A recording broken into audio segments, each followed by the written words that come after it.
नमस्कार, मी अमृता आकाश. आरोग्यम धनसंपदामध्ये आपलं स्वागत. आरोग्यम धनसंपदामध्ये आज आपण अवघड जागेच्या दुखण्यावर रामबाण उपाय या विषयावर माहिती घेणार आहोत आणि आपल्याला मार्गदर्शन करण्यासाठी आपल्या सोबत आहेत डॉक्टर सुधीर उदामले सर. कार्यक्रमात आपलं स्वागत. नमस्कार. विषयाला आपण सुरुवात करणार आहोत त्याआधी आपण डॉक्टरांची ओळख करून घेऊयात. डॉक्टर सुधीर उदामले यांनी अष्टांग मेडिकल कॉलेज पुणे इथून BMS पूर्ण केलेलं आहे. त्याचबरोबर पोस्ट ग्रॅज्युएशन नाशिक युनिव्हर्सिटीमधून त्यांनी पूर्ण केलं आहे. Vedamrut day care piles and research सेंटरचे ते MD आहेत. गेली 16 वर्ष ठाण्यामध्ये ते सेंटर चालवतात. आतापर्यंत 15,000हून अधिक रुग्णांवर त्यांनी मिश्र उपचार पद्धतीनं पाईल्स, फिशर, फिस्टुला यासारख्या आजारांवर यशस्वीरित्या उपचार केलेत. International journal of colorectal surgery in 2012 यामध्ये लिगेशन टेक्निक म्हणजेच सूत्रबंधन या संदर्भात 200हून अधिक रुग्णांचे शोधनिबंध त्यांनी सादर केलेत. महाराष्ट्रातील सगळ्यात पहिलं मूळव्याधावरील स्टुडिओ हॉस्पिटल त्यांचं आहे. तर जसं मी विषयाचं नाव सांगितलं, मूळव्याधावर रामबाण उपाय आपल्याकडे आहे. मात्र मूळव्याधावर देखील पेनलेस केअर किंवा त्या पद्धतीचे उपचार असतात का, आणि हे उपचार पूर्णतः झाल्यानंतर रुग्णाला तितकंच बरं वाटू शकतं का, असे अनेक प्रश्न रुग्णांच्या मनात असतात. याबद्दलच काय सांगाल? कसं आहे माहिती का, त्या 3 इंचाच्या जागेमध्ये काहीही त्रास झाला म्हणजे ब्लिडिंग होऊ दे, दुखणं होऊ दे, सूज येऊ दे, एखादी खाज येऊ दे, इनफॅक्ट रक्ती आव पडणं, कॉन्स्टिपेशन होणं सुद्धा झालं ना पेशंटला, की त्याला असं वाटतं मूळव्याध झालाय. पण मूळव्याध म्हणजे नक्की काय माहितीये का, की आतली जी अंतत्वचा असते, म्युकोजा असते, ती प्रोलॅप्स होऊन बलूनिंग सारखं काहीतरी मांसल भाग बाहेर येणं, ह्याला म्हणजे prolapse of mucosa which turns into the piles, त्याला आपण मूळव्याध म्हणू. आता ही मूळव्याधीनं grade 1, grade 2, grade 3, grade 4 prolapse असे त्याचे प्रकार पडतात त्याच्या प्रोलॅप्सवरती. आता ह्याच्यामध्ये 2 प्रकारचे पाईल्स असतात, एक इंटरनल पाईल्स आणि एक एक्सटर्नल पाईल्स. एक्सटर्नल पाईल्स जेव्हा थ्रम्बोज होतो तेव्हाच पेन असतं. जेव्हा ते इंटरनल असतात, जेव्हा ते थ्रम्बोज नसतात, रक्ताची गुठळी नसते झालेली, तोपर्यंत पेन नसतं. त्याच्या बऱ्याच वेळा आपल्याकडे मूळव्याधी अंगावर सहन केली जाते, कारण बऱ्याच वेळा ह्याच्यामध्ये पेन नसल्यामुळे डॉक्टरकडे कशाला जायचं असा प्रश्न बऱ्याच वेळा पेशंटला पडतो. आता एखाद्याला मूळव्याध झाली, ती वाढत गेली, मोठी झाली, तपासलं, आपल्याकडे तपासताना सुद्धा आपण कॅमेरांचा वापर करतो की जेणेकरून आपल्याला प्रत्यक्षपणे कळतं की कुठल्या लेवलचं पाईल्स आहे. म्हणजे हा पहा सूर्य आणि हा पहा जयद्रथ, असा तो प्रकार आहे की प्रत्यक्ष कॅमेऱ्यात पेशंटला सुद्धा बघता येतं. आणि तुला सांगू इच्छितो की आता मूळव्याध हे आता तसंसं कठीण दुखणं राहिलेलं नाही. ते इतकं सोपं झालंय की कुठल्याही प्रकारचं पेन होत नाही, दुखत नाही, कापाकापी करावी लागत नाही, पाठीच्या मणक्यात इंजेक्शन देऊन भूल द्यावी लागत नाही, पेशंटला ॲडमिट करायची गरज नाही, कुठल्याही प्रकारचं बेडरेस्टची गरज नाही, पेशंट दुसऱ्या तिसऱ्या दिवशी कामाला जाऊ शकतो. अशा प्रकारच्या नवीन पद्धती आता उपलब्ध आहेत. मग त्या कुठल्या, तर आपल्याकडे जनरली सूत्रबंधन म्हणजे एक प्रकारची मूळव्याधीची जी मुळं असतात ती सगळीच्या सगळी मुळं, साधारणपणे प्रत्येकामध्ये 6 ते 8 मुळं असतात. एका विशिष्ट दुर्बिणींद्वारे आणि एका विशिष्ट मशीनद्वारे आपण ते मशीन आतमध्ये टाकतो. त्या सगळ्या मूळव्याधीची मुळं एक 1 बाय 1 सर्क्युलर फॅशनमध्ये आपण ती सगळी बंद करतो, तीही 2 लेवलवरती. आणि जी म्युकोजा प्रोलॅप्स झालेली असते तिला अपलिफ्ट केलं जातं. हे केल्यानंतर जो काही थोडाफार बल्जिंग राहिलेला असतो त्याच्यामध्ये लेझर सोडलं जातं. हे केल्यामुळे जसं आपण तरुणपणी किंवा जसं आपण आपलं जे मूळ स्वरूप आहे त्या जागेचं ते प्राप्त होतं. आता हे सगळं करत असताना बघ, कुठेतरी कटिंग करावं लागलंय का, जखम करावी लागली आहे का, तर नाही. मग जखम नाही तर पेन नाही, दुखणं नाही, ड्रेसिंग नाही.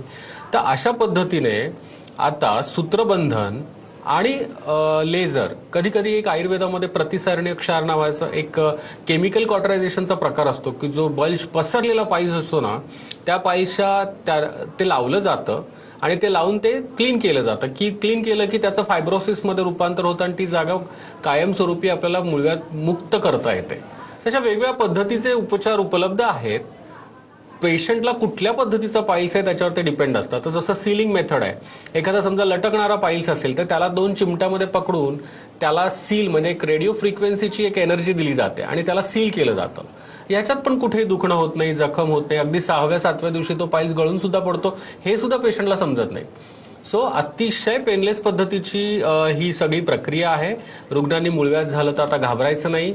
तात्पुरते थातूरमातूर उपचार करू नये, नको त्या ठिकाणी फेक डॉक्टरांकडे जाऊ नये. चांगली ट्रीटमेंट उपलब्ध असताना, सगळ्या फॅसिलिटीज उपलब्ध असताना त्याचे उपचार आपण करून घेतला पाहिजे.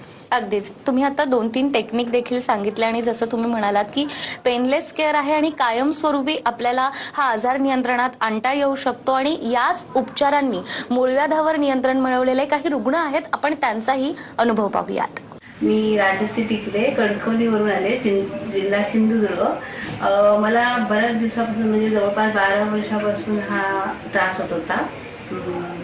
तर मी यूट्यूबवर सुधीर उदामले सर यांचे व्हिडिओ बघत होते आणि मला असं वाटलं की या सरांकडे जाऊन आपण ऑपरेशन करावं. आणि ते माझ्या डोक्यातच ते होतं की इथेच जाईन तर मी बरे होईल. म्हणजे त्यांचे मी व्हिडिओज बघितले ना तरी मला असं वाटायचं की मला बरं वाटलं. आणि मी एक दिवस असा साधून इथे आले, डॉक्टरना दाखवलं. मग मला वाटायचं की मला मुळव्याध झालंय. मुळव्याध म्हणजे नक्की काय हे आपल्याला कळत नसतं. तर त्यांनी मला समजून सांगितलं की तुम्हाला फिशर्स आहेत, पाईल्स आहेत, छोटीशी जखम होती आणि इथे त्यांनी माझ्यावर शस्त्रक्रिया केली आणि मला खूप छान बरं वाटलं. आणि आता मी 1.5 महिन्याने परत दाखवायला आले तर माझं एकदम ओके, सगळं छान झालंय आणि मला या डॉक्टरांमुळे नवीन जन्म मिळाला असं वाटतंय. आणि इथला स्टाफ, डॉक्टर्स वगैरे सगळे छानच आहेत, कोऑपरेटिव्ह आहेत आणि म्हणजे माझं आता सगळं जीवनच सुंदर झालंय असं मला वाटतंय. नमस्कार, मी विजय गांगड. मला काही वर्षापासून पायल्सचा त्रास होता. पायल्स, फिशर खूप त्रस्त झाले होते त्या त्रासामुळे. मी खूप इकडे तिकडे उपचार केले, खूप आयुर्वेदिक औषधं केले.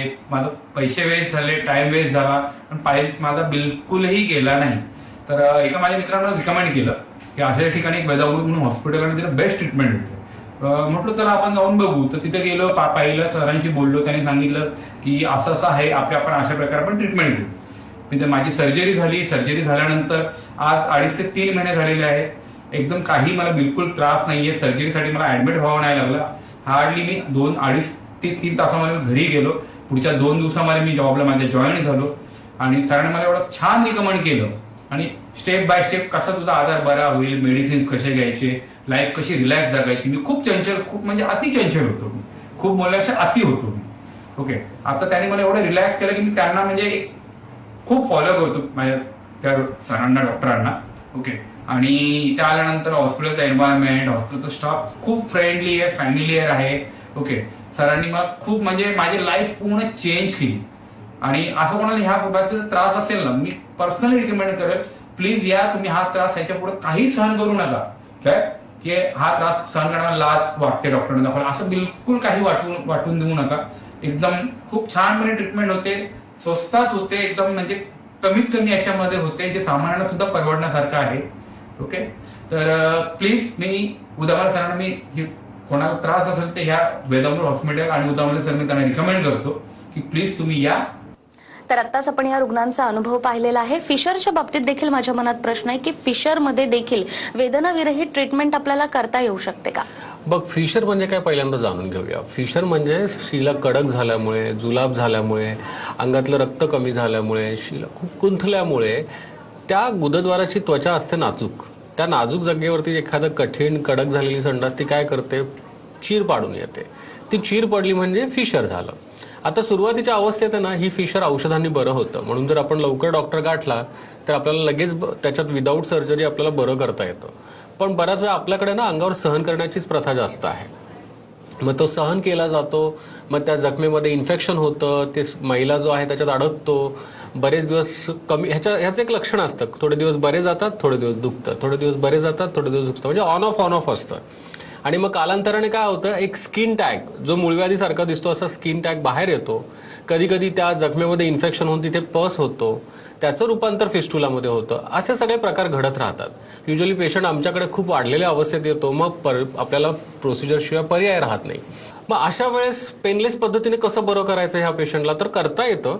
पहिल्यांदा ती झालेली जखम ही लेझरने जाळली जाते. बाहेर आलेलं मांस ते सुद्धा लेझरने काढलं जातं आणि त्या जखमेवरती आतली जी अंतत्वचा जी चांगली आहे ती चढवली जाते. म्हणजे एखाद्याला खूप थंडी वाजत असेल तर पांघरून घेऊन झोपलं तर थंडी कशी लागत नाही किंवा त्याला टच करता येत नाही, तसं त्या जखमेला कोणी येणारं जे स्टूल आहे, मैला आहे, तो येताना टच करत नाही आणि मग पेशंटला दुखत नाही.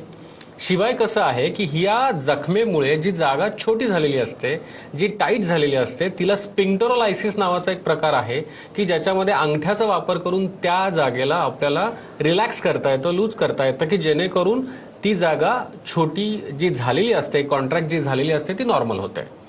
सो अशा पद्धतीने फिशर सुद्धा आपल्याला पेनलेस पद्धतीने बरं करता येतं.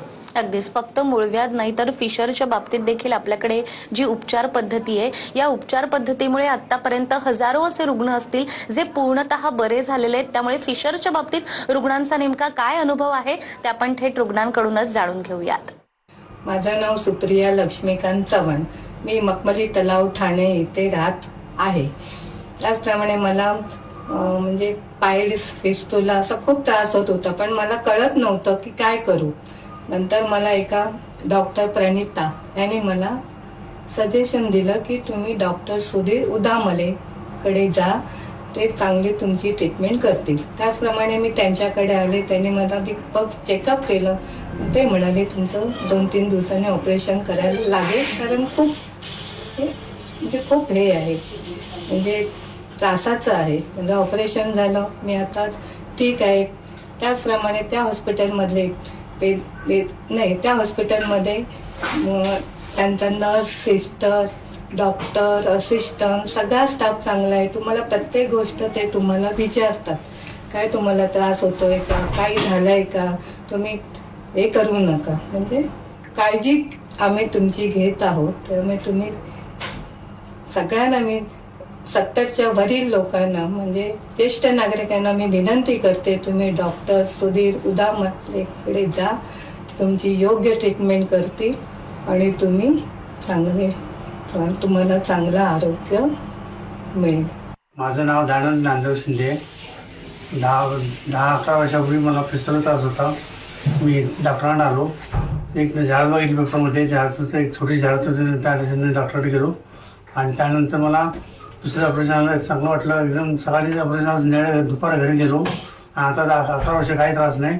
कुणी जर त्रास असेल त्यांनी इथं डॉक्टरांकडे यावं आणि तिथे उपचार करायचे. चांगला यामध्ये माझ्या घरच्या सगळ्या फॅमिली लोकांना पण बोलवलं, दाखवलं, चेक केलं, त्याचा काही इश्यू नाही.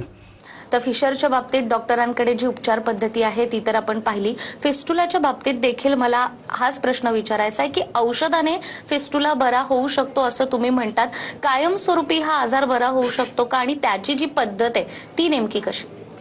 मग भगंदर म्हणजे फिस्टुला याच्या बाबतीत मला इथं सांगू इच्छितो की शत्रूलाही होऊ नये असा जर कुठला आजार असेल तर तो भगंदर आहे, फिस्टुला आहे. एक तर अवघड जागेच्या ठिकाणी येणारा. शिवाय ह्याच्यामध्ये पूय निर्मिती असते, पस असतो. रचना अशी असते की एक होल बाहेर पडलेलं असतं आणि एक होल गुदद्वाराच्या आतमध्ये असतं आणि मध्ये एखाद्या नळकंडासारखं स्वरूप असतं, एखाद्या नाल्यासारखं स्वरूप असतं की ज्याच्यामध्ये निर्माण होणारा पस साठत असतो. तो भरला की ते फुटून बाहेर पडतो. मग तो पहिल्यांदा लसिका स्वरूपात, ब्लड स्वरूपात, नंतर पस स्वरूपात असं ते बाहेर येणं असतं. आता बऱ्याच वेळा काय होतं, तात्पुरत्या इलाज ह्याच्यावरती बाहेरच्या साईडला कट घेऊन पस काढणे, ड्रेन करणे असं केले जातात. पण जोपर्यंत आतलं होल बंद होत नाही तोपर्यंत हा आजार कायमस्वरूपी बरा होत नाही.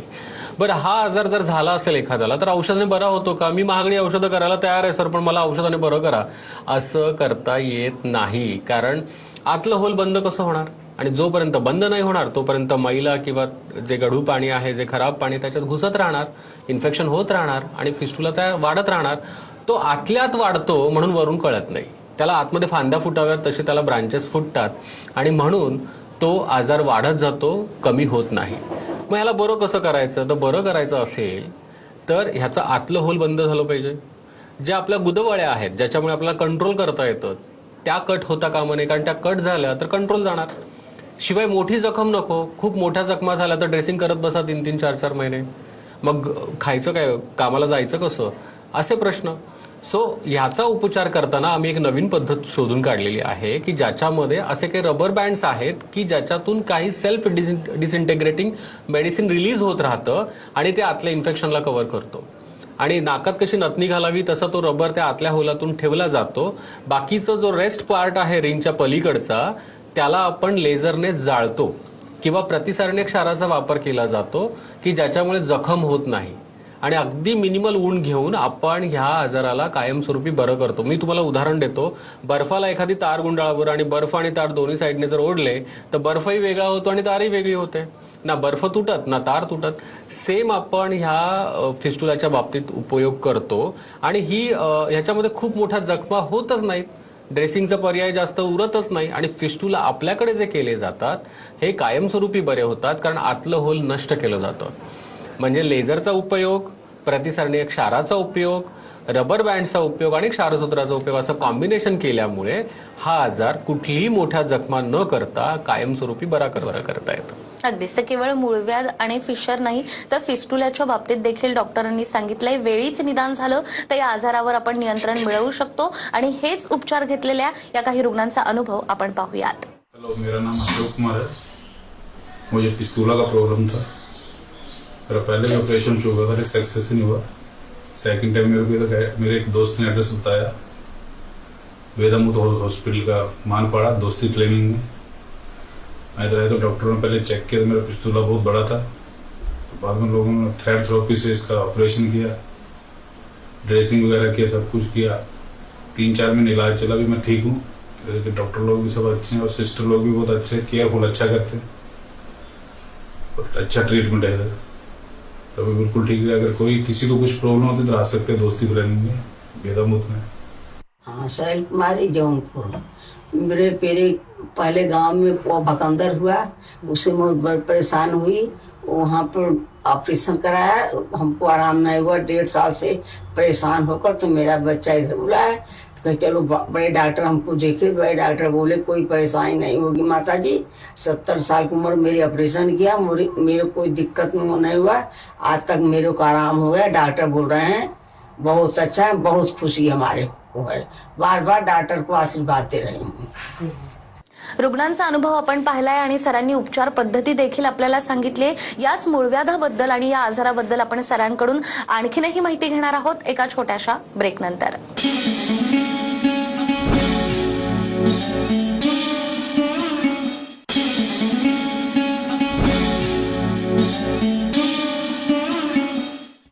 ब्रेकनंतर पुन्हा एकदा आरोग्यम धनसंपदामध्ये आपलं स्वागत. आरोग्यम धनसंपदामध्ये आज आपल्यासोबत आहेत डॉक्टर सुधीर उदामले.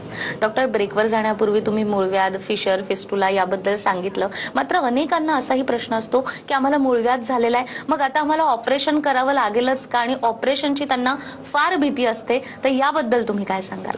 कसं आहे की डॉक्टरांकडे कशाला जायचं, मग ते सर्जरी सांगतात, मग मला नाही करायचं ऑपरेशन, असं बऱ्याच वेळा लोकांची मानसिकता असते. पण लक्षात घ्या, डॉक्टरांकडेच गेल्यामुळे निदान पहिलं होतं ही बाब आपण विसरतो की निदान झाल्यानंतर ठरतं की सर्जरी करायची की नाही. ते बऱ्याच वेळा मूळव्याधीमधले असे बरेचसे आजार आहेत जे औषधाने बरे होतात. जसं मूळव्याधीचं ग्रेड 1चे पाईल्स, ग्रेड 2चे पाईल्स हे औषधाने बरे होतात.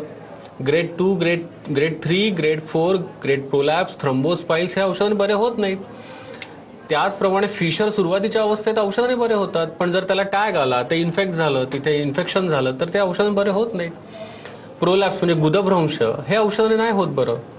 प्रुरायटस ॲनो म्हणजे स्किन डिसीजेस असतात हे औषधाने बरे होतात. पॉलिप असेल, पॉलिप नाही होत औषधाने बरं. त्याच पद्धतीने इंटरनल स्ट्रिक्चर नावाचा एक नवीन प्रकार आहे जो आजकाल पेशंटला पाहण्यात येतो, ते सुद्धा औषधाने बरं होत नाही. IBS नावाचा आजार आहे की ज्याच्यामध्ये चिकट आव पडते, कॉन्स्टिपेशन होतं, सारखं सारखं जावं लागतं, ब्लिडिंग हेला सुद्धा लक्षण असतं, ते औषधाने बरं होतं. सो सगळ्यात महत्त्वाचं मला पेशंटला इथं सांगायचं की पहिल्यांदा निदान होऊ द्या. काय झालंय हे पहिल्यांदा निदान झालं की त्याला औषधाने बरं करायचं का त्याला लेझर करावं लागणार आहे किंवा सूत्रबंधन करावं लागणार आहे हे ठरतं. याच्यामध्ये टाईम मागे पुढे होतो, पण कशाला कधी ना कधी जाऊन करावंच लागणार असेल तर लवकर गेलेलं काय वाईट आहे. सो पहिल्यांदा निदानासाठी का होईना तुम्ही डॉक्टरांना भेटा. प्रत्येक आजारासाठी ऑपरेशनची गरज लागतेच अशातला भाग नाही. अगदीच. प्रत्येक आजारासाठी तुम्ही म्हणालात की ऑपरेशनची गरज लागत नाही, मात्र कोणतेही घरगुती उपाय न करता डॉक्टरांकडे जाऊन निदान करणं हे तितकंच महत्वाचं आहे. आणि हे निदान ज्या ठिकाणी होतं ते म्हणजे आपलं one care studio piles hospital जे आपलं आहे, तर याबद्दल काय सांगाल? आणि रुग्णाला एका दिवसात देखील घरी जाता येतं असं तुम्ही म्हणतायत, तर याबद्दलही काय सांगाल? कसं आहे की मूळव्याधीला वाहिलेलं आणि मूळव्याधीसाठी सर्वेसर्वा असलेलं असं एक स्टुडिओ हॉस्पिटल आपण तयार केलेलं आहे ठाण्यामध्ये. हे ठाण्यामध्ये हॉस्पिटल एकाच ठिकाणी, आमच्या खूप साऱ्या शाखा नाहीत, आम्ही ठाण्यामध्येच बसतो आणि त्या ठिकाणी मूळव्याधीसाठी असलेल्या सगळ्या अद्ययावत ट्रीटमेंट लाईक लेझरपासून रेडिओ फ्रिक्वेन्सीपासून ते अगदी सगळ्याच्या सगळ्या टेक्नॉलॉजी आपण त्या एका ठिकाणी आणलेल्या आहेत. अगदी ब्लड टेस्टच्या सगळ्या तपासण्या होतात, कोलोस्कोपी होते, सर्व काही होतं. पेशंटला कुठेही इकडे तिकडे जायची गरज नाही. सगळ्या टेक्नॉलॉजी एकाच ठिकाणी, सोबत आपण आयुर्वेदाची साथ दिलेली आहे त्याला.